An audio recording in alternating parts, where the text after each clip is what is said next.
Nitish cabinet की बैठक हुई समाप्त। कुल 13 एजेंडों पर लगी मोहर। किसानों को लेकर सरकार दिखी गंभीर।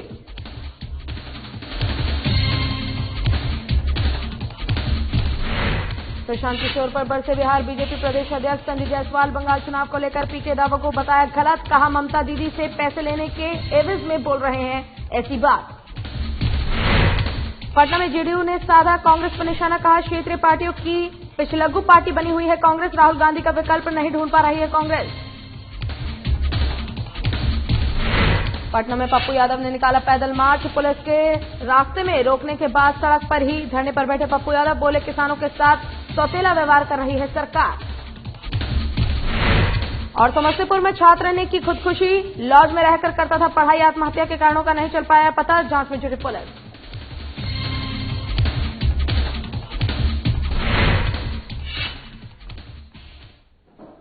नमस्कार, आप देख रहे हैं बिहार एक्सप्रेस और मैं हूं आपके साथ पूजा अग्रवाल। बुलेटिन की शुरुआत करेंगे इस वक्त की अहम खबरों के साथ। आज एक बैठक की गई है जिसमें सीएम नीतीश कुमार ने बैठक की है और आपको बता दें कि बिहार सरकार की यह अहम बैठक है और नीतीश कैबिनेट की महत्वपूर्ण बैठक अब खत्म हो गई है। इस अहम बैठक में कुल 13 एजेंडों पर मोहर लगी है। धान खरीदारी के लिए बड़ी राशि दी गई है। बिहार सरकार ने एसएफसी को 6000 करोड़ की राशि दी है। नीतीश कैबिनेट की इस अहम बैठक में गारंटी के लिए 3500 करोड़ की मंजूरी दी गई है। इसके अलावा उड़ीसा में नया बिहार भवन बनाने को भी मंजूरी मिली है। तकरीबन आधे एकड़ में नया बिहार भवन बनाया जाएगा। इसके अलावा पुल निर्माण निगम में आईटी मैनेजर का पद स्वीकृत किया गया है। बिहार कर्मचारी राज्य एलोपैथी बीमा चिकित्सा पदाधिकारी नियमावली 2020 का गठन किया गया है और धमदाहा चिकित्सा पदाधिकारी डॉक्टर सज्जाद हैदर को सेवा से बर्खास्त कर दिया गया है। विधि विभाग में 128 पदों का सृजन किया गया है। शेरघाटी के डोभी के बहेरा में ओपी का गठन किया गया है।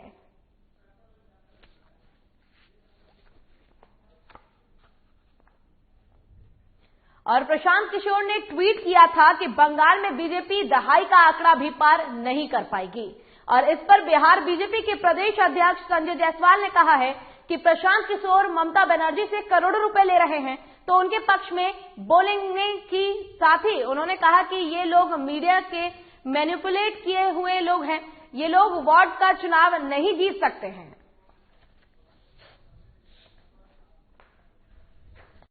रिकॉर्ड क्लियर होता था, वही बचता था जो रिकॉर्ड में रहता था।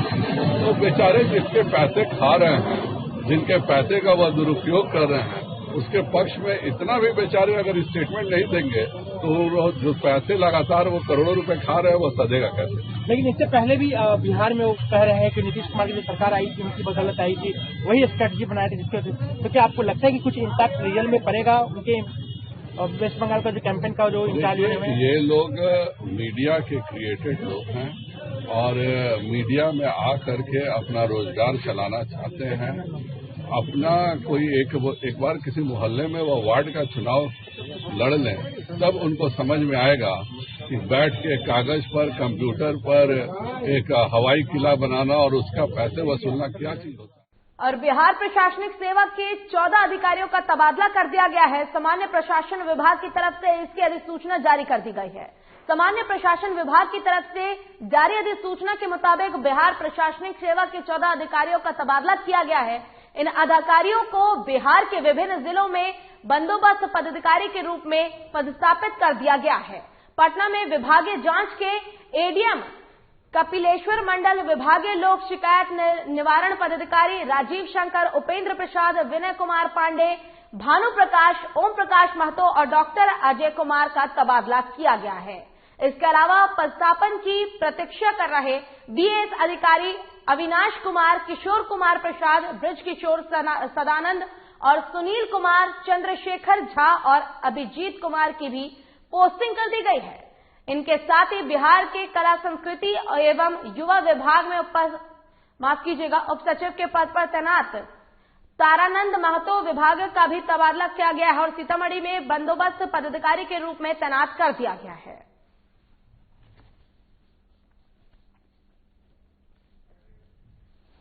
बिहार प्रशासनिक सेवा के 14 अधिकारियों का तबादला कर दिया है। सामान्य प्रशासन विभाग की तरफ से इनकी अधिसूचना भी जारी कर दी गई है।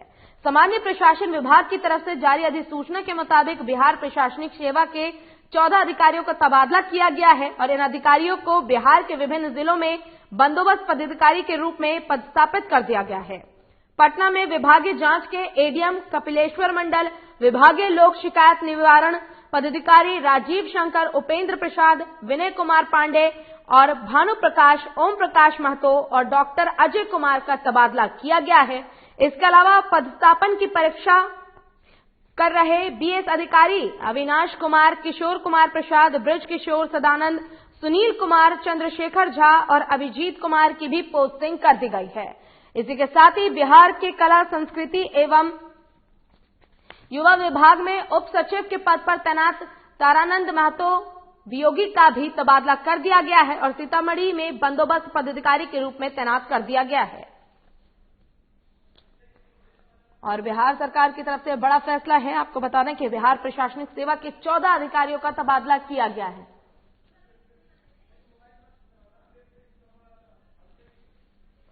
और इसी पर अधिक जानकारी के साथ हमारे संवाददाता अभिषेक सिंह हमारे साथ फोन लाइन पर जुड़ गए हैं। अभिषेक, 14 अधिकारियों का तबादला किया गया है, इसको लेकर पूरी जानकारी एक बार आपसे चाहेंगे कि किसको क्या जिम्मेदारी दी गई है। जी बिल्कुल, 14 जो अधिकारी हैं उनका तबादला कर दिया गया है। बिहार प्रशासनिक सेवा के अधिकारी हैं, मुख्य रूप से पटना में पदस्थापित थे, लेकिन इनको अलग अलग जिलों में नियुक्त किया गया है। अगर हम बात करें तो पहले पटना के विभागीय जांच के एडीएम हुआ करते थे कपिलेश्वर मंडल, उनको उनका ट्रांसफर जो है बंदोबस्त पदाधिकारी खगड़िया में उनके ट्रांसफर को कर दिया गया है। साथ ही राजीव शंकर की अगर बात करें तो उनकी भी ट्रांसफर लखीसराय में कर दी गई है। इस तरह के टोटल 14 अधिकारी हैं जिनका तबादला कर दिया गया है। तो आप कहेंगे कि चुनाव के बाद, सरकार गठन के बाद भारी मात्रा में जो बिहार प्रशासनिक सेवा के जो अधिकारी हैं उनका तबादला किया गया है। तो अब से हम देखेंगे कि तबादला का जो दौर है वो शुरू हो गया है। जी, ऐसे में अभिषेक ये भी जानना चाहेंगे आपसे कि आखिर ये जो तबादले किए गए हैं, क्या ये किसी आधार पर किया गया है, कोई कारण रहा तबादला के पीछे? नहीं, मुख्य वजह यह है कि ये अधिकारी जो है पटना में पदस्थापित थे, लेकिन इनको जिला नहीं मिल रहा था। चुनाव के कारण जो है इनके ट्रांसफर को रोक के रखा गया था, लेकिन चुनाव जैसे ही खत्म हुआ, नए सरकार का गठन हुआ, तब इन अधिकारियों का तबादला कर दिया गया है। जी, बहुत बहुत शुक्रिया अभिषेक आपका तमाम जानकारी के लिए। यहाँ रुकेंगे छोटे से ब्रेक के लिए, ब्रेक के बाद जल्द होंगे हाजिर।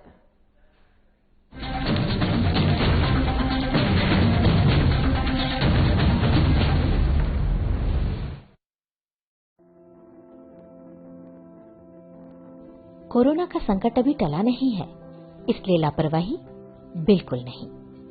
जब भी घर से बाहर निकलें, मास्क जरूर लगाएं। दूसरी बात, एक दूसरे से कम 2 गज की दूरी बनाएं। और तीसरा, अपने हाथों को साबुन से अच्छी तरह बार बार धोएं। यदि हम इन सभी मुख्य बातों पर अमल कर लें तो कोरोना वायरस के संक्रमण से बच सकते हैं और हमारा राज्य कोरोना मुक्त हो सकता है। मेरे प्यारे झारखंड वासियों, कोरोना का जंग अभी जारी है।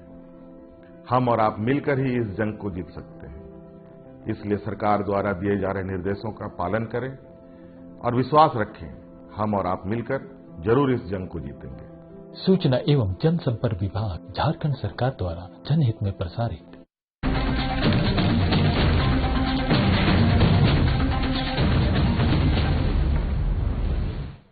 और ब्रेक के बाद एक बार फिर से स्वागत है आपका। रुख करेंगे खबरों की ओर और बता दें कि आरजेडी की हार की समीक्षा बैठक करने के दौरान तेजस्वी यादव ने अपने नेताओं से कहा था कि 2021 में कभी भी चुनाव हो जाएगा, ऐसे में सावधान और तैयार रहे।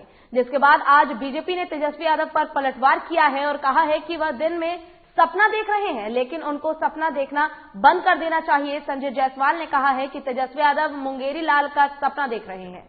जब से बैलेट पेपर पर बंद हुआ है तब से आरजेडी का धंधा बंद हो गया है, इनकी दुकानें बंद हो गई है, ईवीएम लूट नहीं हो सकती है, इसलिए वो सत्ता से बाहर हो गए हैं।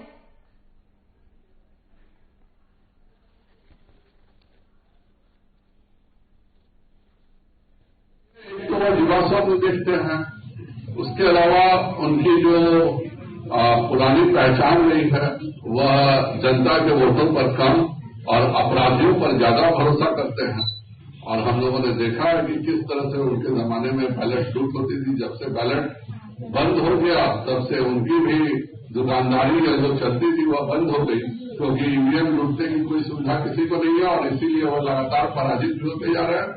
पर मुंगेरी लाल के हसीन सपने देखने में किसी को भी रोक नहीं है।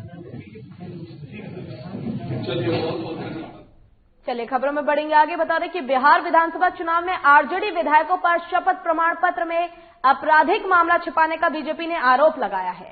प्रदेश अध्यक्ष संजय जायसवाल ने कहा है कि हम लोग आज चुनाव आयोग से शिकायत करने जा रहे हैं। नरकटिया के आरजेडी विधायक पर कई आपराधिक मामले चल रहे हैं, लेकिन इसकी जानकारी नहीं दी गई। संजय जायसवाल ने कहा कि सुप्रीम कोर्ट और चुनाव आयोग ने ये आदेश दिया था कि जिन उम्मीदवार पर आपराधिक मामला दर्ज है वो उसकी जानकारी अपने शपथ के साथ साथ अखबार में भी प्रकाशित करेंगे, लेकिन नरकटिया आरजेडी विधायक शमसी अहमद ने ये जानकारी छिपाई है, वो भी ऐसे में जब उनके खिलाफ कई आपराधिक केस दर्ज है। बीजेपी इसको लेकर चुनाव आयोग से शिकायत करेगी और सुप्रीम कोर्ट में केस फाइल करेगी।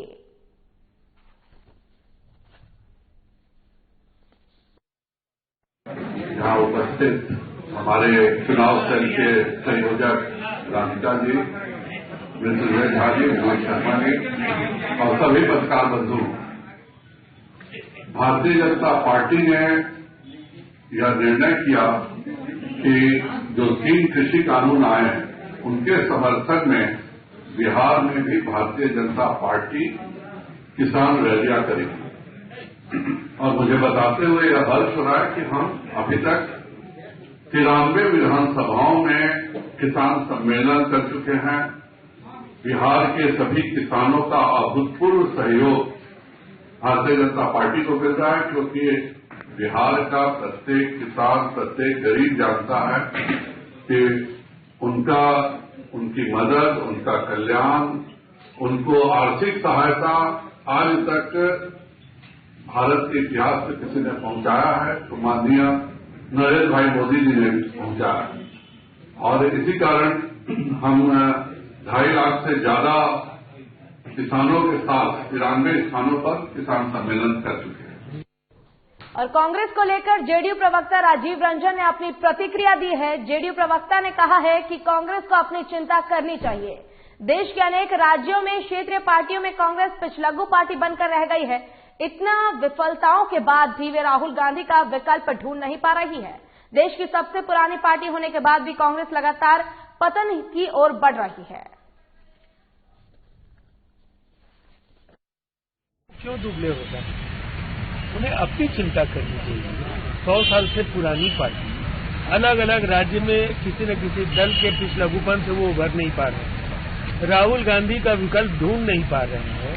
दासता का संस्कार इतना प्रबल है कि कोई नेता अगर वह वंशवाद के खिलाफ अगर अप्रत्यक्ष रूप से भी कहीं कुछ करता दिखता है तो उस पर गाज गिर जाती है। अब ये पार्टी हम लोगों को नसीहत देगी, ये कतई सीखा है। और पटना में जन अधिकार पार्टी के राष्ट्रीय अध्यक्ष पप्पू यादव अपने समर्थकों के साथ आज राजभवन के लिए मार्च निकाला, जिसे पटना पुलिस प्रशासन ने बड़ी पहाड़ी के पास ही पप्पू यादव और उनके समर्थकों को रोक दिया। पप्पू यादव अपने समर्थकों के साथ आगे बढ़ने की कोशिश कर रहे थे। इस दौरान पुलिस प्रशासन ने वाटर कैनन से पप्पू यादव और उनके समर्थकों के ऊपर पानी से हमला कर उन्हें रोक दिया, जिसके बाद पप्पू यादव ने प्रधानमंत्री नरेंद्र मोदी पर जोरदार हमला किया। उन्होंने कहा कि अन्नदाता किसानों की चिंता प्रधानमंत्री को नहीं है, उन्हें सिर्फ अंबानी और अडानी की चिंता है। केंद्र सरकार किसानों के साथ सौतेला व्यवहार कर रही है।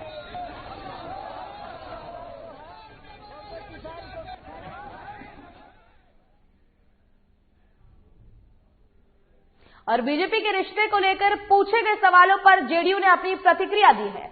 जेडीयू प्रवक्ता राजीव रंजन ने कहा है कि बीजेपी के साथ हमारा 2 दशकों से पुराना स्वाभाविक और नैसर्गिक गठबंधन है। आरजेडी और विपक्षी दलों को हमारे गठबंधन की चिंता करने की कोई आवश्यकता नहीं है।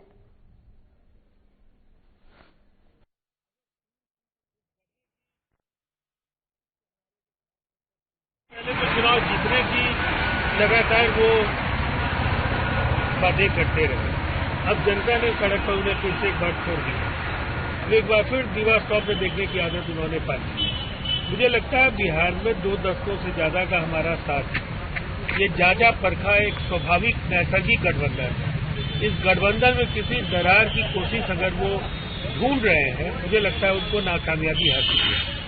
बजाय इसके कि वो हमारे अलायंस के बिखरने और हमारी सरकार के पतन का इंतजार करें, उन्हें अपने पार्टी के अंदर के संभावित बिखराव को देखना होगा, कार्यकर्ताओं और नेताओं के बीच अपने प्रति विश्वास पैदा करना होगा। और यहाँ रुकेंगे एक छोटे से ब्रेक के लिए। ब्रेक के बाद जल्द होंगे हाजिर।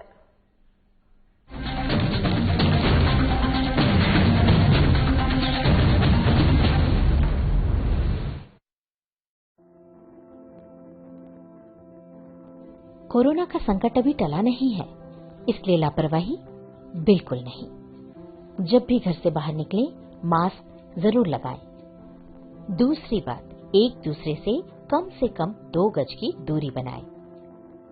और तीसरा, अपने हाथों को साबुन से अच्छी तरह बार बार धोएं।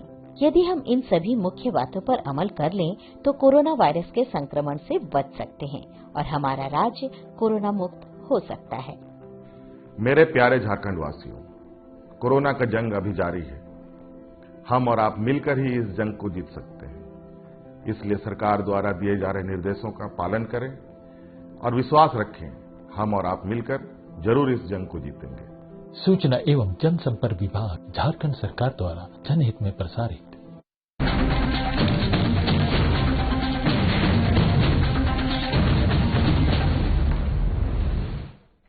ब्रेक के बाद एक बार फिर से स्वागत है आपका। रुक करेंगे इस वक्त की बड़ी खबर की ओर, जो कि हमारे पास रांची से आ रही है। आपको बता दें कि झारखंड पुलिस के हाथ एक बड़ी सफलता लगी है।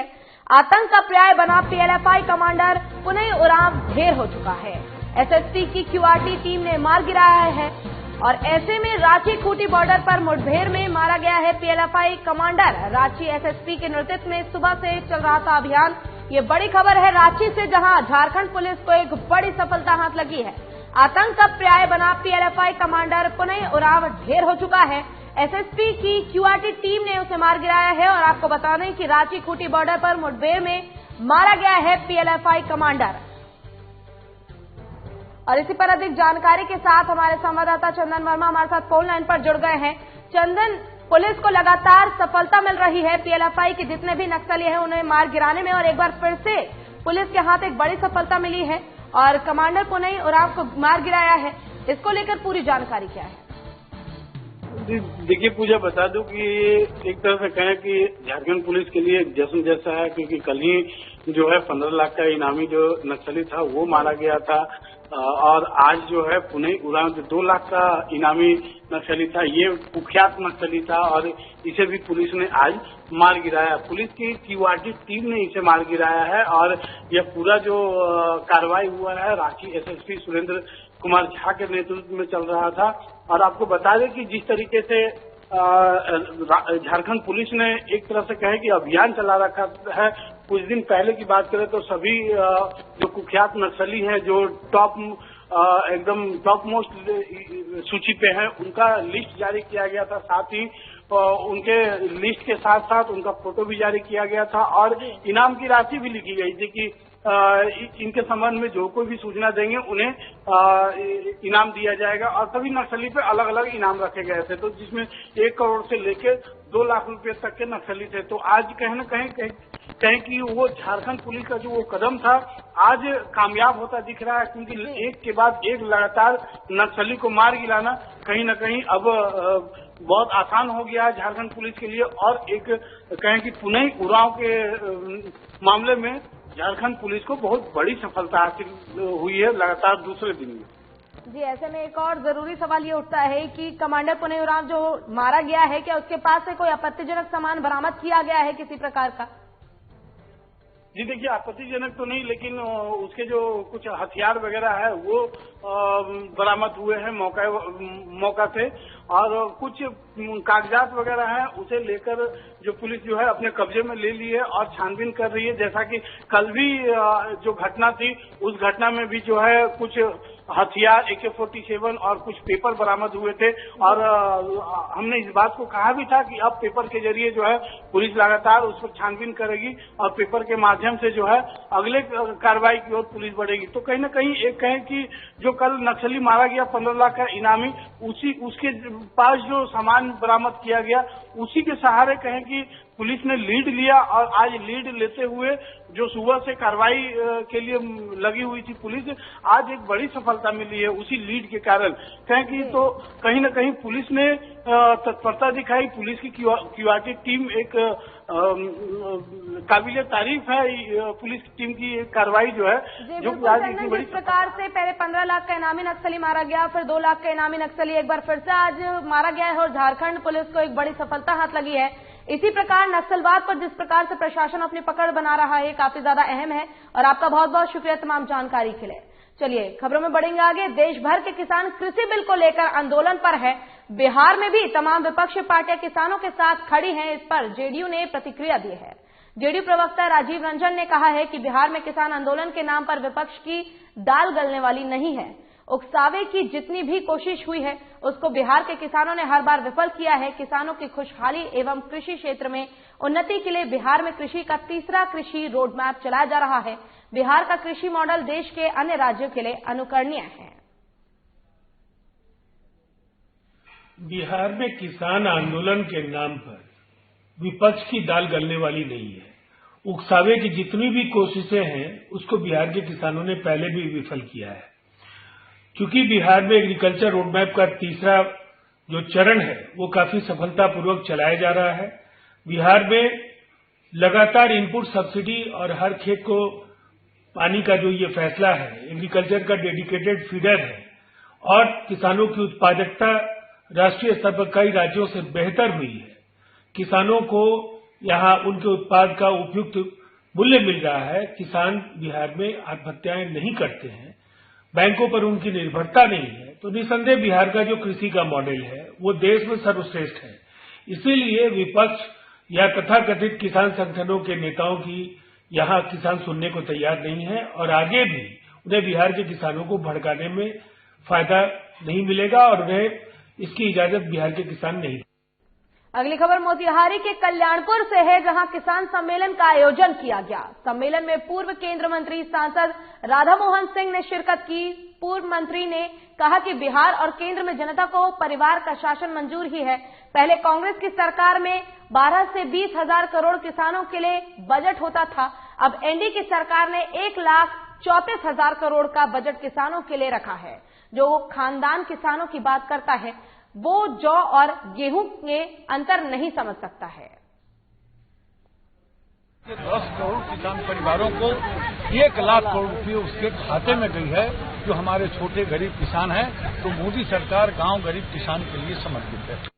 और पटना में शराबबंदी को सफल बनाने के लिए बिहार सरकार लगातार अभियान चला रही है। इसी कड़ी में बिहार राज्य के सभी थानों में उनके अधिकारियों के साथ कर्मचारियों को शपथ दिलाई गई।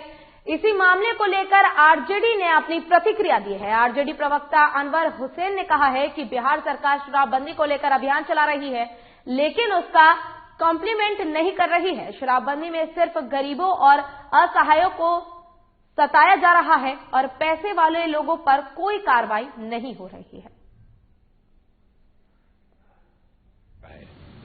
जो मॉनिटरिंग सिस्टम उन्होंने अप्लाई कर रखा है उसका इस्तेमाल जो है सिर्फ और सिर्फ गरीबों पे हो रहा है, दलितों पे हो रहा है, मजदूरों पे हो रहा है, पिछले तबकों पे हो रहा है। मॉनिटरिंग के रडार में जब तक वो रिच क्लास को नहीं लाएंगे, अफ्लुएंट क्लास को नहीं लाएंगे, ब्यूरोक्रेसी को नहीं लाएंगे, अपने आईएएस अफसरों को नहीं लाएंगे, अपने आईपीएस अफसरों को नहीं लाएंगे, अपने आईजीज को, अपने डीआईजीज को, अपने एसएसपीज को, अपने डीएसपीज को, अपने थानादारों को नहीं लाएंगे, तब तक बिहार में शराबबंदी को लागू करना नामुमकिन है। इसलिए हमने देखा कि पिछले 5 साल में बहुत सारी शराब की ट्रकें पकड़ी गई, लेकिन शराब गए कहां? आज गरीब जो है वो नकली शराब, जहरीली शराब पीने पे मजबूर हो रहा है, इसलिए कि वो 20 साल से 25 साल से शराब पीने का आदी है, वो एडिक्ट हो चुका है। और रोहतास में भीम आर्मी के कार्यकर्ताओं ने सीएम नीतीश कुमार का पुतला फूंका है। बता दें कि 14 दिसंबर को कोचस बाजार में पेट्रोल पंप मालिक राहुल की गोली मारकर हत्या कर दी गई थी। लूट के दौरान हुई हत्या में अभी तक किसी की गिरफ्तारी नहीं हुई है, जिससे नाराज होकर भीम आर्मी के कार्यकर्ताओं ने विरोध मार्च निकाला और सीएम का पुतला फूंका।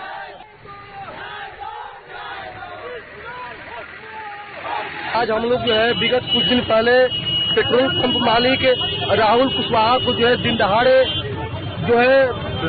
जो है गोली मारा गया था। उसके एवज में भीम आर्मी रोहतास के तत्वाधान में आज हम लोग जो है कोचस की सड़कों पे इंसाफ दिलाओ पद यात्रा और नीतीश कुमार का जो पुतला दहन किए हैं। मैं बता देना चाहता हूँ कि आए दिन जो है पूरे बिहार में जो है दलितों पे, अकलियतों पे, पिछड़ों पे जो है अत्याचार हो रहा है।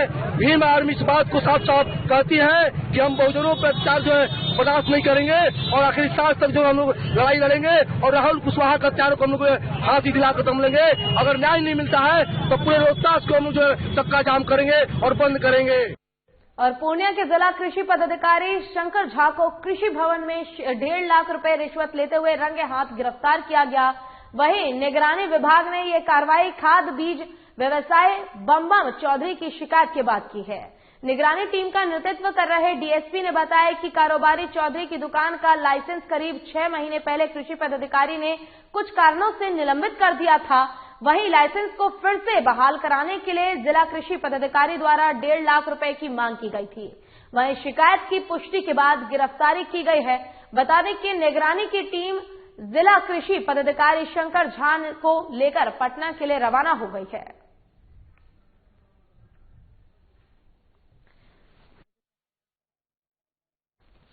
और छापेमारी की गई है। आपको बता दें कि 1.5 लाख की मांग की गई थी, जिसको लेकर ये छापेमारी की गई है। और ऐसे में आरोप ये था कि जो